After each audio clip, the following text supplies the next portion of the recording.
하나님이 세상을 창조하실 때에 첫째 날 창조가 이루어지는 순서가 창세기 1장 2절에 보면 땅이 혼돈 속에 깊은 흑암 속에 있었다고 기록을 합니다.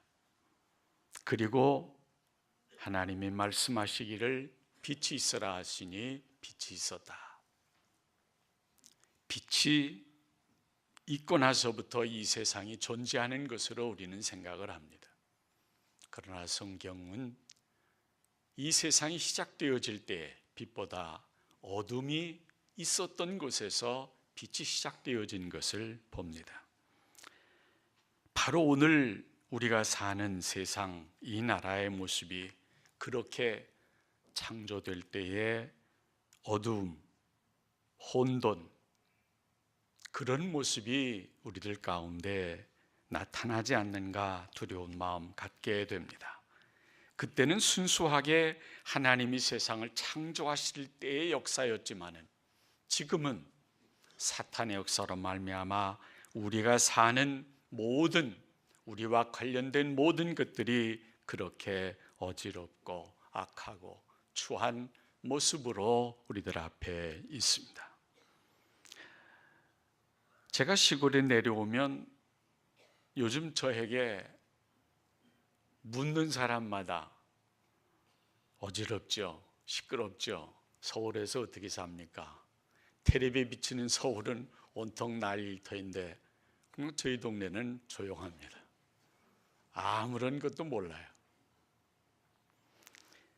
소수의 사람들이, 국민의 뜻 전체는 모르겠지만 소수의 사람들이 시내에서 데모를 할 뿐 많은 사람들은 그런데 참여도 못하고 더 힘들게 어렵게 살아가고 있는 그런 세상의 모습을 보게 됩니다. 예레미야가 사람의 마음을 이렇게 표현을 합니다. 예레미야 17장 9절에 보면 만물보다 거짓되고 심히 부패한 것은 마음이라 누가 능히 이를 알리오. 모든 것 가운데 가장 타락한, 가장 어둠 속에 있는 것, 그것이 사람의 마음이라고 그렇게 표현을 한 겁니다. 우리들에게는 그렇지 못해야 하겠지만은 세상의 많은 사람들은 그런 모습을 봅니다. 그래서 요즘 나오는 뉴스나 해설 속에 도대체 대통령만 뽑으면 잘못돼서 감옥을 가든지 무슨 문제가 생기든지 자살을 하든지 어떻게 된 나라가 이 모양이냐고 불평하는 말을 많이 들어봅니다. 누구 하나 하나님의 지으신 피조물로서 하나님이 보시기에 심히 좋았더라 했던 그 하나님의 피조물인 사람에서 떠나기에 이 세상은 누구이든지 이렇게 잘못되어져서 다른 사람들에게까지 어려움을 준다고 하는 겁니다. 국제 정세를 보면 세상 속에서 가장 어지러운 나라, 대통령서부터 시작해서 국민들까지 가장 어지럽고 어렵게 살아가는 세상, 나라가 대한민국이라고 표현되어지는 것을 봅니다. 다른 나라들은 경제도 잘 된다고 하고 무엇도 잘 된다고 하는데 우리나라만은 잘 된다는 건 하나도 없고 잘못됐다고 하는 것만 나오는 그런 모습을 보게 됩니다. 그런데 이런 모습이 교회 안에는 과연 없느냐? 참 점천 제1교회 교인들 복 있는 성도라고 생각을 해봅니다. 저도 점천에 있을 때는 우물한 개구리처럼 우리나라 교회들이 어떻게 돌아가는 것을 전혀 모르고 살다가 서울에 가보니까 야, 교회가 이런 건가? 교회 가기가 힘들어지는 그런 모습을 봅니다. 가까운 뒷동산에 좀 다니다가 요즘은 다니지도 못하는데 뒷동산에 올라가다가 보면 옆에 나무로 교회를 잘 지었습니다. 2층으로 잘 지었는데 어느 날 그 교회 짐이 나가고 교회 십자가가 뜯어지고 거기에 딱 하나 붙어 있는데 천주교로 바뀌어 버렸어요. 건축하느라고 빚이 많아서 부도가 나니까 경매에 들어가서 그 교회가 천주교에 팔려서 천주교의 성당이 되어버렸어요. 그거는 그래도 좀 나을런지 몰라요. 회교도 사원이 되기도 하고 이단 교회가 되어버리기도 하고 교회가 부도가 나가서 경매에 붙여지는 교회들이 얼마나 많은지 모릅니다. 몇십억은 아무것도 아니에요. 몇백억 들여서 몇천억 들여서 교회를 짓다가 사라져 버립니다. 또 교회를 그렇게 짓다가 그만 어려우니까 교회가 쪼개지고 법정 싸움하고, 그리고 참 목사가 목사 입으로 말하기 부끄럽게 목사들이 온갖 범죄를 저지르는 그런 모습을 서울에 가서 보면서 참 목사라고 서울에 가서 말을 하기, 누구에게 내가 목사였습니다, 이제 은퇴했지만 목사였습니다 하고 말하기가 부끄러운 세상 속에서 살아갑니다. 우리 모두 다 성경이 가르쳐주는 대로 그런 죄악에 살던 옛사람의 모습은 다 벗어버리고 예수 그리스도 안에서 새로운 피조물이 되어졌다고 그렇게 가르쳐주신 말씀을 우리는 믿고, 우리는 그런 새로운 피조물이라고 스스로 위로하고 힘을 얻고 새로운 피조물로서 살아간다고 하는데, 왜 우리들 자신까지도 잘못되어져 갈까 두려운 마음 가지고 우리들 자신을 돌아봐야 되겠습니다. 예수님은 산상보훈을 말씀하실 때에 앞에 앉아있는 제자들을 향하여, 그리고 좀 떨어져 있는 모든 백성들을 향하여서 너희는 세상의 빛이 되라, 너희는 세상의 소금이 되라 말씀하셨습니다. 빛이 되기 위해서, 소금이 되기 위해서 십자가 못 박혀 죽는 제자들, 목이 베어 죽임을 당하는 제자들, 사자들 입에 머리가 들어가는 고통을 당하는 그런 제자들 되어서 빛이 됐고 소금이 돼서 기독교가 2000년 동안 이렇게 부흥을 합니다. 대한민국 교회가 왜 이렇게 부흥되었느냐 하면 한마디로 순교자의 피를 먹고 교회는 성장을 했고 부흥을 했다고 말합니다. 동남아 현지에 가서 왜 당신네 나라들은 우리 대한민국보다 복음이 100년 전, 200년 전에 들어왔는데 지금도 어려운 가운데 있느냐? 그 이유는 순교의 피가 없기 때문이라고 그렇게 지적을 합니다. 우리는 분명 예수님이 말씀하신 대로 세상 속에서 빛이 되어야 되는데, 빛이 되기 위해서 우리가 촛불을 켜봅니다. 어느 순간 몇 시간 지나면 초가 사라져 버립니다. 빛이 되기 위해서는 자기를 태워야 합니다. 자기를 없애야 합니다.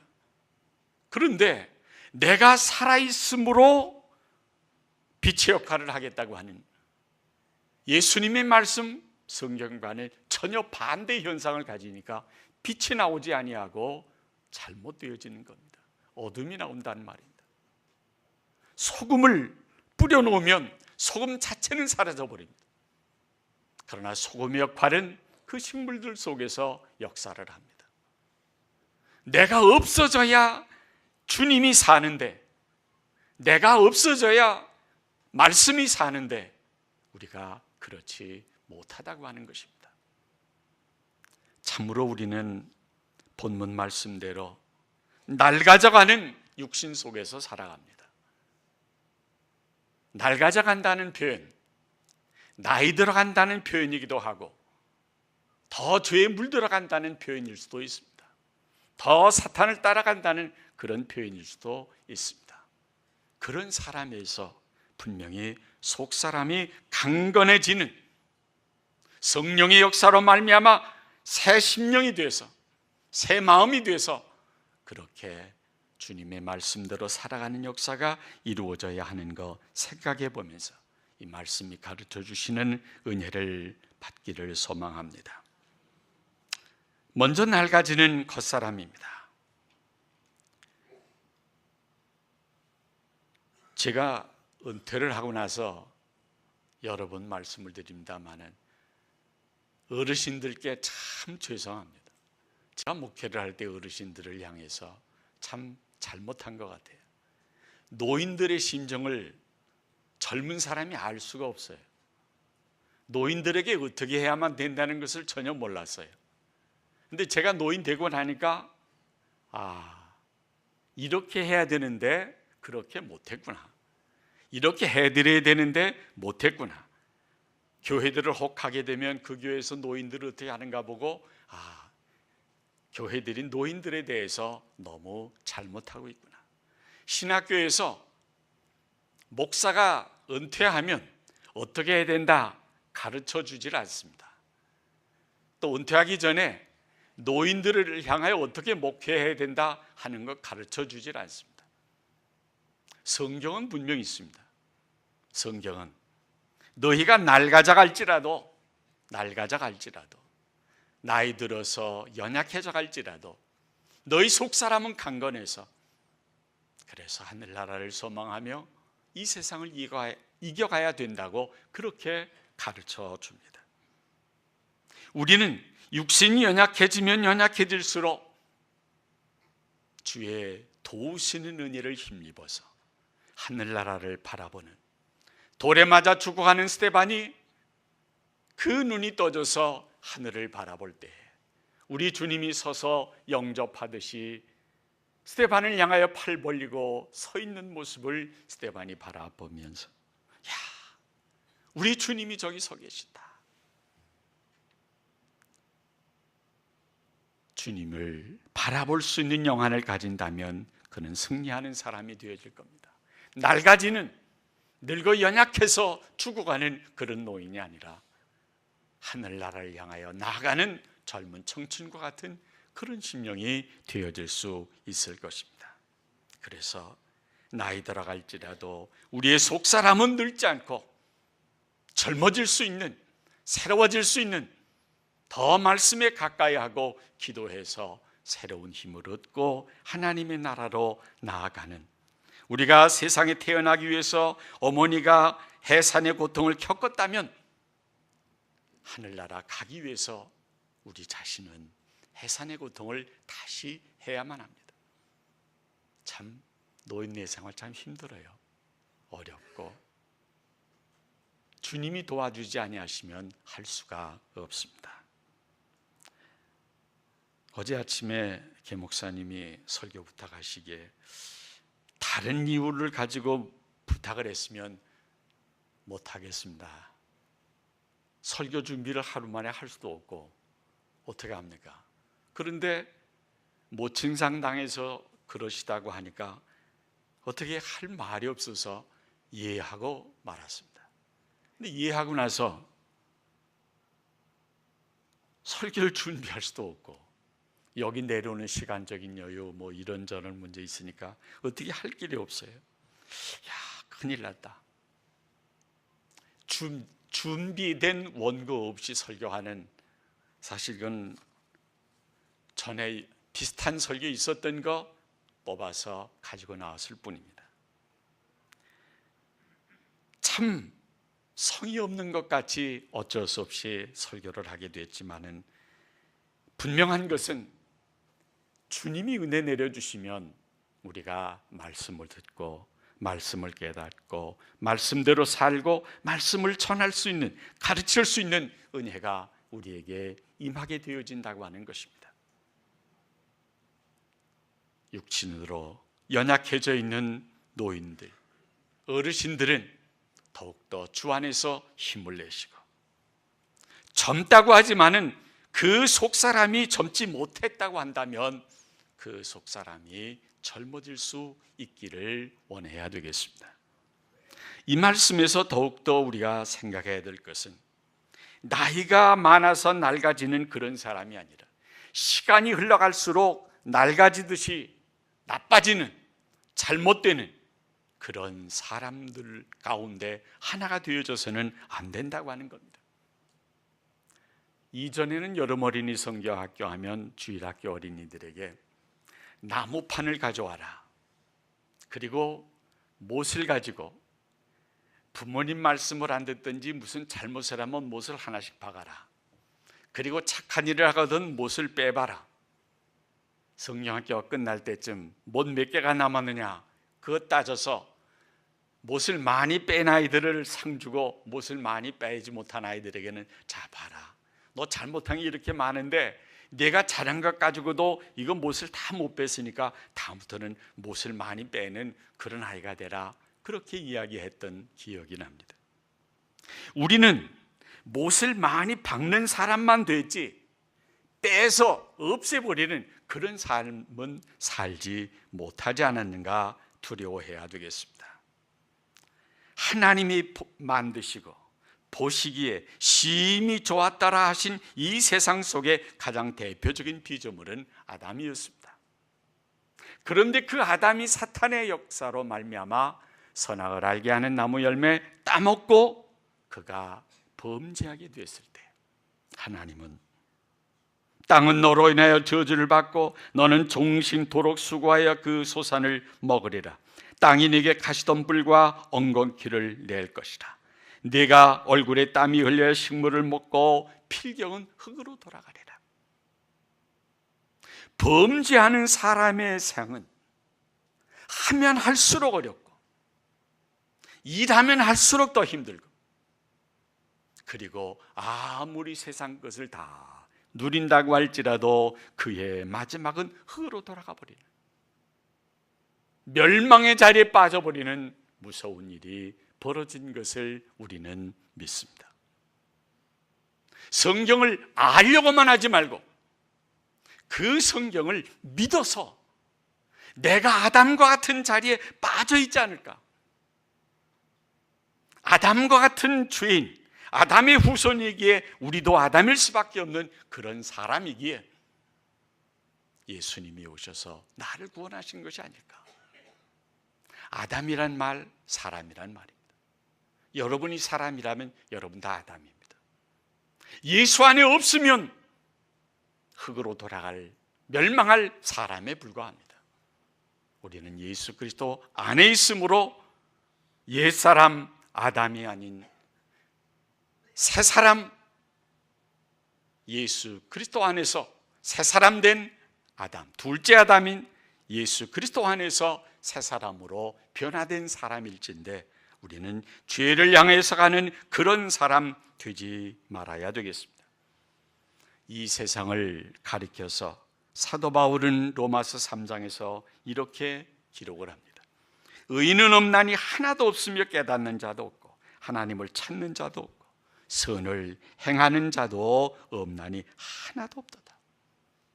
그 발은 피 흘리는 데 빠른지라 파멸과 고생이 그 길에 있어 평강의 길을 알지 못하였고 저희 눈앞에 하나님을 두려워함이 없다고 그랬습니다. 이런 사람들이 되어질 때에 어떤 모습이 되겠느냐. 욥이 고통 속에서 탄식한 말들이 욥기에 많이 기록되어졌는데 그 가운데 나는 먹기 전에 탄식이 나며 나의 앓는 소리는 물이 쏟아지는 것 같구나, 그렇게 욥기 3장에 말씀을 합니다. 더 나아가서는 내 가죽이 붙어서, 백가죽이 등가죽과 붙어서 이제는 죽을 날만 기다리는 비참한 자리에 빠져 있구나 탄식하는 그런 것을 봅니다.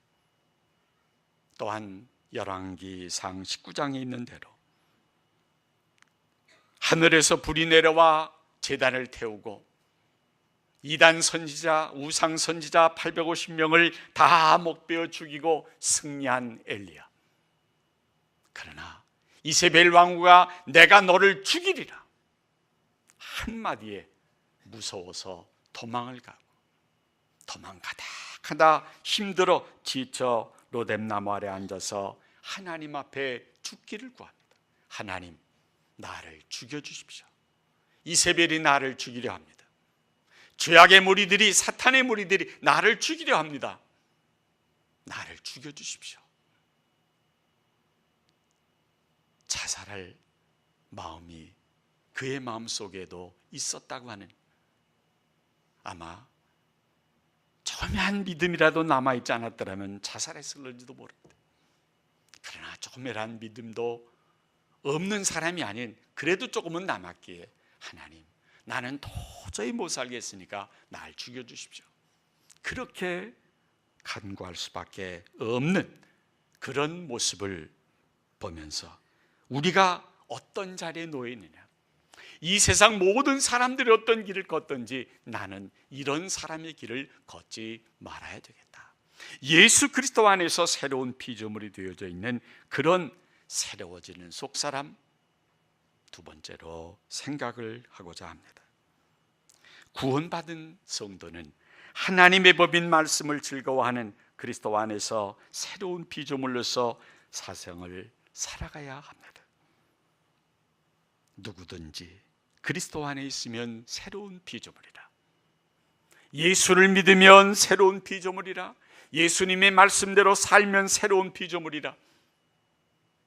예수님 따라가면 새로운 피조물이라. 저 사람하고는 달라야 되는데, 이 사람하고 달라야 되는데 어찌 보면 똑같은 모습이 우리들에게 있지 아니할까 두려운 마음 가져야 됩니다.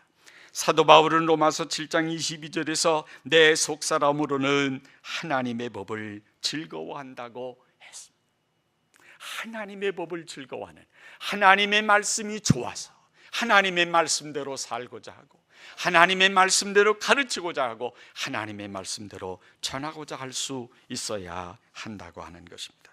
이렇게 구원받은 성도가 하나님의 말씀을 좋아하는 새로운 피조물로서 살아가게 될 때 자연히 세상으로부터 무엇인가를 얻으려 하지 아니하고 오직 하나님만 바라보며 하나님께로부터 받으려고 하는 그런 은혜에 사모하는 마음이 돼서 새 힘을 얻고 승리하는 삶을 살 수 있어야 되겠습니다. 이사야 선지자는 이사야 40장 31절에 오직 여호와를 앙망하는 자는 새 힘을 얻으리니, 하나님을 바라보고 하나님께 구하는 자는 새 힘을 얻는다고 하는 말입니다. 참으로 저는 이적 가운데 살아갑니다. 연약하다고 하다가 하나님의 말씀을 대할 때만은, 하나님의 말씀을 공부할 때만은 내 모든 것은 잊어버려지게 되고 은혜 내려주시는 것을 체험하며 살아갑니다. 하나님을 앙망하는 자는 새 힘을 얻는다고 하는 말씀이 여러분들 모두에게도 임하시기를 주님의 이름으로 축원합니다. 이렇게 구원받은 성도는 새 힘을 얻어서, 그것은 다른 말로 한다면 성령의 능력을 힘입어서 하나님을 섬기는 그런 복된 자리에 설 수 있어야 되겠습니다. 스가랴서 4장에 나타나는 대로 스가랴 선지자가 보니까 하늘에 금등잔이 보여지는데 그 등잔에서 금관이 두 개가 나눠지고 양옆에 감람나무가 서 있고 그 금등잔에서 금기름이 흘러나옵니다. 감람나무가지로 부어집니다. 그것이 끊임없이 내려집니다. 하나님의 보좌로부터 성령의 은혜가 끊임없이 감람나무로 흘러내리는 상징을 보여주었습니다. 오늘날 우리 교회는 하나님의 보좌로부터 내리는 금기름 같은 성령의 역사가 임하여서 주 앞에 서서 주를 모시고 섰는 그런 모습이라고 감람나무 가지에 대해서 표현을 했지만은, 우리도 마찬가지로 이 세상에 살되 주를 섬기며 사는 사람, 주님을 나타내며 사는 사람, 주님의 말씀을 증거하는 사람, 주님의 말씀대로 사는 모습을 세상 속에 보여주어서 빛과 소금이 되는 그런 역사를 이루어가며 하나님을 기쁘시게 드리는 그런 예배와 삶이 이루어질 수 있어야 되겠습니다. 끝으로 땅의 고난과 하늘의 영광입니다. 하늘의 영광을 차지하기 위해서 예수님은 이 땅에 찾아오셨고 이 세상에 오셔서 온갖 고난 당하시고 죽으시고, 그 모습들을 우리가 어떻게 상상이나 할 수 있겠습니까? 사랑하는 제자가 은삼십에 스승을 팔아먹는 비참한 일을 당합니다. 제자들이 십자가에 못 박힌 예수님을 다 몰라라 합니다. 예수님 잡혀가시는 것을 보고 베드로를 향해서 너 예수당이지 물으니까 아니라, 나는 아니라, 맹세하며 저주하면서까지 나는 예수를 모른다. 3번 부인했던 그런 제자들 바라보면서 예수님의 마음이 어떠하셨을까? 예수님이 오늘 나를 바라보시면서 어떠하실까? 배반한 가룟 유다 같이 우리를 바라보실까? 3번 모른다고 부인한 베드로처럼 우리를 바라보실까? 참으로 우리는 하늘의 영광 차지하기 위하여 십자가까지 지셨던 예수님, 부활 승천하셔서 하늘 보좌 우편에 앉아 계시는 영광을 누리게 되신 것, 마찬가지로 우리들의 삶도 십자가를 지고 예수님을 따라가는 삶이고, 그 십자가를 통해서만 주님의 영광의 자리에 우리도 나아간다고 하는 사실을 기억해야 되겠습니다. 그래서 로마서 8장에 이렇게 기록을 합니다. 무릇 하나님의 영으로 인도함을 받는 그들은 곧 하나님의 아들, 하나님의 후사여 그리스도와 함께한 후사니 우리가 그와 함께 영광을 받기 위하여 고난도 함께 받아야 될 것이니라 말씀을 하십니다. 참으로 십자가 없이 영광 없습니다. 고난 없이 영광 없습니다. 세상에서 예수 믿느라 힘들고 어려움 당하는 것 없이 영광은 없다고 하는 사실을 기억해야 되겠습니다. 우리가 이 세상 살면서 아무리 힘들어도 믿음을 지키고, 그래서 영광의 자리에 나간다면 하나님의 제사장, 하나님이 왕으로 세워주시는 놀라운 영광의 역사가 이루어진다고 계시록은 우리에게 약속합니다. 모든 사람들을 위해서 기도해 주는 제사장 역할이 우리들에게 주어진다는 말입니다.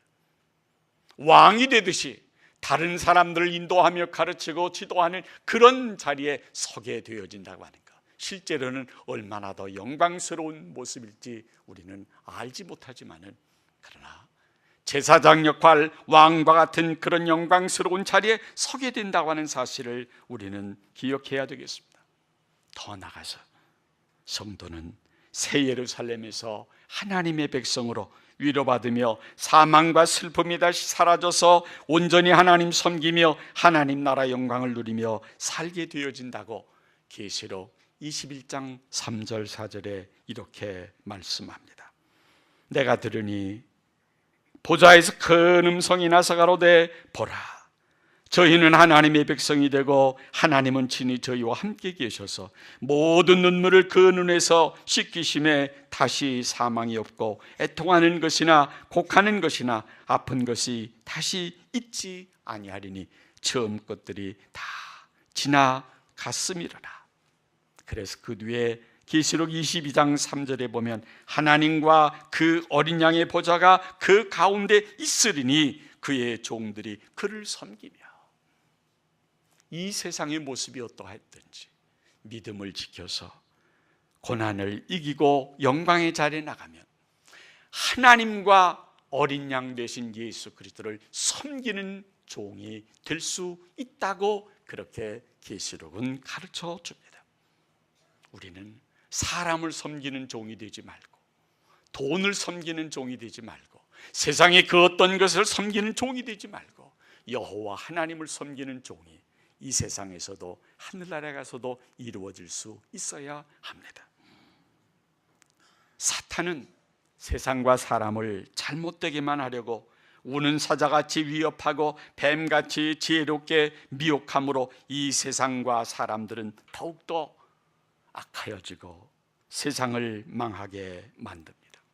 우리는 이런 세상을 악하게 하는 모든 악한 세력과 싸워 이기되 그로 말미암아 당하는 고난을 달게 받으면서 이 땅 위에 하나님의 나라가 이루어지기 위해서 힘써야 합니다. 여러분들이 주기도문을 합니다. 나라 임하옵시며 아버지의 뜻이 이 땅 위에서 이루어지이다. 나라가 임하게 해달라. 하나님의 나라가 우리 마음속에, 하나님의 나라가 우리 가정 가운데 이루어지는, 하나님의 나라가 우리가 사는 곳, 지역이나 직장이나 그 어느 곳에나 하나님의 나라가 우리가 사는 이 나라 위에 임하는, 기독교가 이렇게 왕성해졌어도 기독교가 잘못되어져 가니까 나라가 잘못되어져 갑니다. 나라 탓하지 마십시오. 정치인 탓하지 마십시오. 예수 믿는 우리가 하나님 앞에 무릎 꿇었습니까? 하나님의 말씀대로 살았습니까? 하나님의 말씀대로 사는 모습을 세상 앞에 보여주었습니까? 세상을 향해서 하나님의 말씀대로 살라고 올바로 가르쳐 주었습니까? 그렇게 못했습니다. 목사인 저도 세상 속에서 그렇게 하지 못했습니다. 대통령 조찬기도에 참석합니다. 조찬기도에 참석한 많은 목사 장로들이 대통령을 향해서 무슨 말을 했겠습니까? 좋은 말 덕담만 했겠죠. 진정 십자가의 고난을 말하지 못했습니다. 새로운 피조물의 영광을 말하지 못했을 겁니다.